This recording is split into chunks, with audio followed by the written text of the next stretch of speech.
ငါးတွေဟာရေထဲမှာတည်းကူးတတ်တယ်လို့ထင်ထားရင်ဒီငါးကိုတွေးလိုက်တဲ့အခါတင်အံ့ဩသွားမှာပါ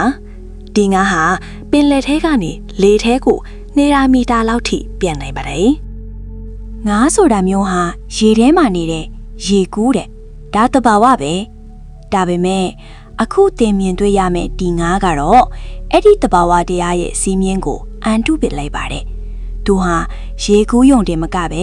ကောင်းကင်ယံထဲကိုပါဒုံးပြန်တဆင်းလို့ထိုးတက်ပြီးပြန်တန်းနိုင်စွမ်းရှိပါတယ်ဟုတ်ပါတယ်သူကတော့သမုဒ္ဒရာရဲ့အံ့ဖွယ်ပြန်လွှားငါ flying fish ပါပဲသူရဲ့ရေတောင်ပံတွေကိုဖြန့်ကားပြီးလေဟုန်စီးနေတဲ့မြင်ကွင်းဟာတကယ့်ကိုမယုံနိုင်စရာပါပဲသူဟာဘာကြောင့်ဒီလိုပြန်တန်းရတာလဲကောင်းကင်နဲ့ရေပြင်ကြားကဒီအသက်လူပွဲမှာသူဘလို့ရှင်တန်းနေတယ်လဲအတူတူလေ့လာကြည့်ကြရအောင်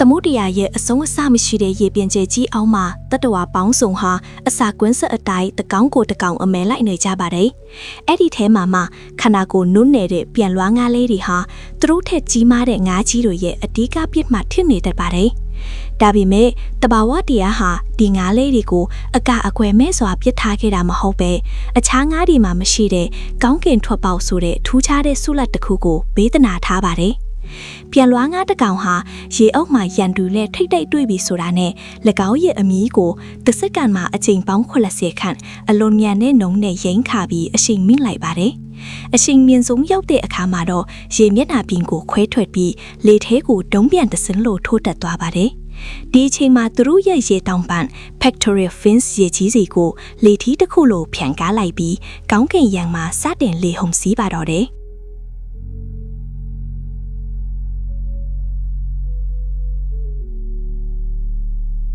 သူတို့ဟာတကယ်တော့ငတ်တီလိုတောင်ပန်ခတ်ပြန်တန်းတာမျိုးမဟုတ်ပဲလေရှင်ကိုတုံးပြီးလေဟုန်စီးတာမျိုးပါ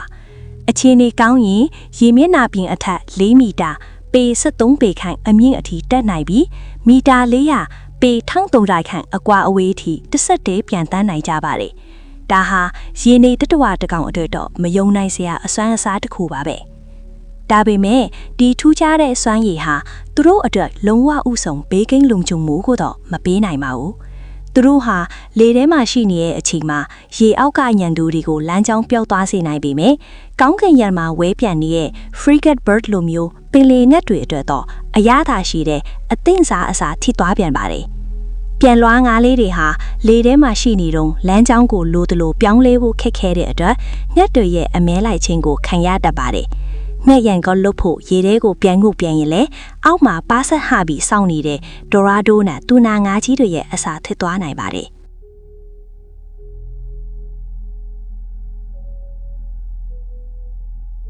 ပြန်လွှားငါလေးလေးရဲ့ဘဝဟာစွန့်စားမှုနဲ့အမြဲတမ်းတွဲနေပါတယ်